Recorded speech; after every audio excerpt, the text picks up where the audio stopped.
ہر شخص کے حصے میں، ہر شخص کے حصے میں میرے نبی پاک نے عزت لکھی، ہر شخص کے حصے میں رسول پاک نے وقار، رشتوں کو حضور نے اتنا مضبوط کر دیا، اتنا مضبوط کر دیا کہ رشتے رشتے نہیں درد بن گئے۔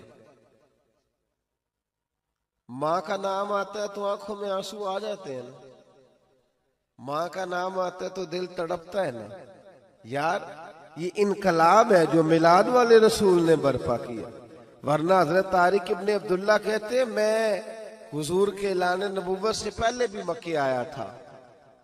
آپ فرماتے میں نے ایک بوڑھی عورت کو، ایک نوجوان کو گلے میں رسی ڈال کے گھسیٹ کے لے جاتے دیکھا، تو میں نے اس سے کہا کہ یہ کیا کر رہے ہو، کون ہے یہ بی بی، کیا مسئلہ ہے؟ تو وہ کہنے لگا جی میری اماں ہے، بوڑھی ہو گئی ہے، کسی کام کی نہیں رہی تو بیچنے جا رہا ہوں، چلو کسی کے برتن جب مانجے گی تو میرے تو پاس کچھ نفع آئے گا نا بیچنے۔ یہ داستانیں نہیں، ابھی بھی جن لوگوں کی طبیعت سخت ہوتی ہے وہ قتل نہیں کر دیتے ماں باپ کو۔ واقعہ سنے نا آپ نے کہ ابا میرے نام زمین نہیں کر رہا تو مار دیا۔ جب کلیجے سخت ہوتے ہیں تو کام ہو جاتا ہے۔ ایک طرف وہ منظر تھا اور ایک طرف یہ منظر ہے کہ حضرت حلیمہ سعدیہ رضی اللہ تعالی عنہ، ان کا نام نہیں ہے حضرت حلیمہ کا مسلم شریف میں، وہ امام زرقانی نے لکھا ہے، ورنہ مسلم نے یہ روایت اپنے اصل انداز میں موجود ہے۔ حضرت ابو ہریرہ رضی اللہ تعالیٰ عنہ فرماتے ہیں کہ جناب حلیمہ بوڑھی عورت، سادی عورت، اگر آپ کبھی معاشرتی لحاظ سے حضرت حلیمہ کا انداز دیکھیں گے نا، توجہ ہے میری بات پر، سمجھ آ رہی ہے آپ حضرات کو؟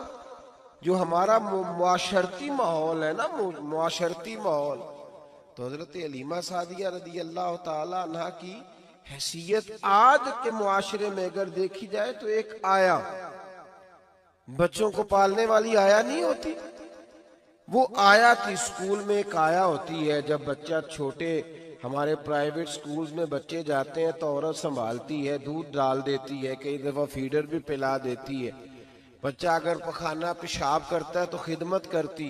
یہ عورتیں اس زمانے میں چھوٹے بچے لے جاتی تھی، پالا کرتی۔ تو بتانا دائی کی، آیا کی، میں مثال دے رہا ہوں، اور نرس کی کیا حیثیت ہے معاشرے میں۔ اور حضرت حلیمہ سعدیہ جب نبی پاک کو واپس لے کے آئی تھی تو چلو کچھ نہیں، لیکن نہ کچھ معاوضہ بھی انہیں حضرت عبد المطلب نے عطا کیا تھا۔ جناب آمنہ نے انہیں کچھ، ایک معنی یہ بھی ہو سکتا تھا کہ پیسے دے کے یہ کام کرایا، معنی ہو سکتا تھا۔ آج جو گھر میں اماں برتن دھوتی ہے اس کی کیا حیثیت ہوتی ہے، وہ تو بیچاری جن برتنوں کو دھو کے ہمیں دیتی ہے، بعد میں انہی برتنوں میں ہم انہیں کھانا کھانے کی اجازت نہیں دیتے۔ لیکن میرے رسول پاک نے رشتوں کو عزت دے دی، اس طرح کی عزت دی، اس طرح کی عزت دی کہ جناب حلیمہ مسجد نبی کا دروازہ گزری ہی تھی کہ حضرت ابو ہریرہ فرماتے ہیں نبی پاک منبر پر اٹھ کے کھڑے ہو گئے، رسول پاک کھڑے ہوئے، نبی پاک۔ میں کبھی کبھی یہ روایت دیکھتا ہوں تو میرا دل کرتا ہے میں اپنے آپ سے پوچھوں، میرا دل کرتا ہے میں اپنے یاروں دوستوں خطباء سے، واعظین سے، پیروں سے، مشائخ سے پوچھوں کہ تو بھی بتا، جب تو شاگردوں کو پڑھا رہا ہوتا ہے اور تیرے ابا جی آتے ہیں تو تو کبھی اٹھ کے کھڑا ہوا ہے؟ اپنے جیسے لوگوں سے، اچھے علماء کی بات نہیں کرتا، کبھی سوال کرو۔ یہ بڑا مشکل کام ہوتا ہے، بڑا مشکل کہ عالم دین تقریر کر رہا، والد آ جائے، بندہ اٹھ کے کھڑا ہو۔ لیکن رسول پاک نے عزتیں دی، وقار دیا۔ جناب حلیمہ داخل ہوئی تو حضور منبر پہ کھڑے ہوئے اور اتنی تیزی سے حضور آگے بڑھے، اپنی چادر کو اتارا اور پھر میرے رسول نے زمین پہ بچھایا، اور پھر حضرت حلیمہ سعدیہ بیٹھ گئی۔ اور جناب ابو ہریرہ فرماتے جتنی دیر نبی پاک ان کے سامنے بیٹھے رہے، اتحیات کی حالت میں بیٹھے رہے۔ حضور نے رشتوں کو وہ وقار دیا، وہ حسن دیا کہ رشتے درد بن گئے ہیں. اب ماں کا نام دل میں بعد میں آتا ہے, زبان میں بعد میں آتا ہے, آنسو پہلے آتے ہیں. اب ماں کا رشتہ ایک وقار ہے, ایک حسن. الحاوی للفتاوی میں امام جلال الدین سیوطی رحمت اللہ لکھا ہے, فتح مکہ کے بعد نا کمال ہو گیا. وَرَأَيْتَ النَّاسَ يَدْخُلُونَ فِي دِينِ اللَّهِ أَفْوَاجًا, فوجوں کی فوجیں دین میں آ گئی. ایک زمانہ تنہائیوں کا ہوتا ہے, ایک عروج کا ہوتا ہے. عروج کے زمانے میں بڑے تعلق, بڑے رش, بڑی باتیں. اب حال یہ تھا فتح مکہ کے بعد کہ پہلے تو ایک آدھ آدمی کلمہ پڑھتا تھا, فوجوں کی فوجیں آتی. ایک دن نہ نبی پاک نماز پڑھانے آئے مسجد میں.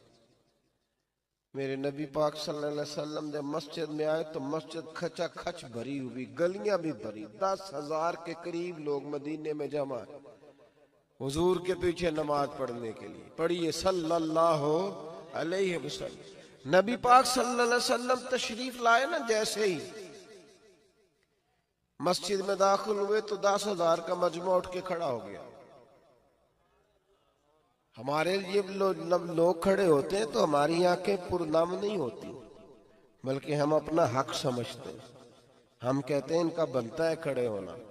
حالانکہ بھائی دنیا سب کے لیے کھڑی نہیں ہوتی. جب کوئی کھڑا ہونا تو نظر جھک جانی چاہیے, اور تیرے دل میں خیال آنا چاہیے کہ یا اللہ مجھ پہ رحم ہی رکھنا, اے اللہ میری پردہ پوشی کرنا, یا اللہ یہ تیری دی ہوئی عزت ہے, مہربانی کر خفیہ تدبیر سے محفوظ فرما. کہ ہمیں احساس نہیں ہوتا الا ماشاءاللہ. اللہ کے محبوب داخل ہوئے تو 10,000 کا مجمع کھڑا ہو گیا. 10,000 آدمی کھڑا ہو تو ایک کیف بنتا ہے. تو میرے جیسا آدمی تو ویس کوٹ سیدھی کرنے لگ جاتا ہے نا کہ بڑی شان ہے جناب, کالر ٹھیک کر لو, دستار سیدھی کر لو, کیا بات. اتنے لوگ بھی کبھی کسی کے گاڑے کے پیچھے بھاگے. لیکن نبی پاک کا انداز کیا تھا, رسول پاک کی آنکھوں میں آنسو آ گئے. 10,000 آدمی کھڑا ہوا, حضور رو پڑے, اور اتنا روئے کہ جناب ابو ہریرہ رضی اللہ تعالی عنہ فرماتے ہیں کہ میں نے نبی پاک کے سینے سے آواز نکلتی دیکھی. جب آدمی زیادہ روتا ہے تو سینے سے آواز آتی. حضور روئے کہ سینے سے آواز آئی. آپ فرماتے ہیں پھر حضور نے آنسو پوچھے, پھر نماز مکمل ہوئی. جب لوگ چلے گئے تو حضرت ابو بکر صدیق اٹھ کے قریب گئے, کہا یا رسول اللہ صلی اللہ علیہ وسلم آج کوئی وجہ نہیں تھی رونے کی, آپ آئے ہیں اور رونا شروع کر دیا. تو میرے محبوب فرمانے لگے آج جب میں نے اپنی وہ شانیں دیکھی, وہ مقام دیکھا, تو مجھے اپنی اماں کی یاد آ گئی. ماں کی یاد, رشتوں کو وہ عزت دی, وہ وقار دیا, وہ حسن دیا. کہاں نماز کے لیے لوگوں کا کھڑا ہونا اور کہاں اماں کی بات چھیڑ دینا. میرے حبیب فرمانے لگے مجھے اپنی اماں آمنہ کی بات یاد آئی. میری ماں نے تو وہ دور دیکھا تھا جب وجود پہ کپڑے بھی پورے نہیں تھے, دل کرتا تھا آج اماں موجود ہوتی, میں نماز پڑھانے آتا, اللہ اکبر کہہ کے نیت باندھتا, سبحانک اللہ کے بعد سورہ فاتحہ پڑھتا, اور سورہ فاتحہ مکمل پڑھ لیتا کہ میری اماں آمنہ کو کوئی کام یاد آتا. وہ پردہ سرکا کے کہتی بیٹا محمد میری بات تو سننا.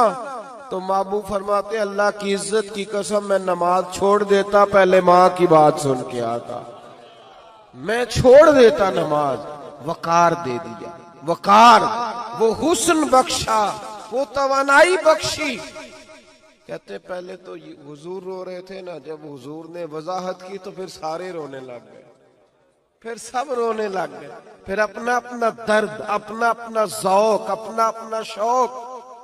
کیوں نہیں تو ماں کو عزت دیتا, کیوں نہیں تو چند گھڑیاں باپ کو ٹائم دیتا,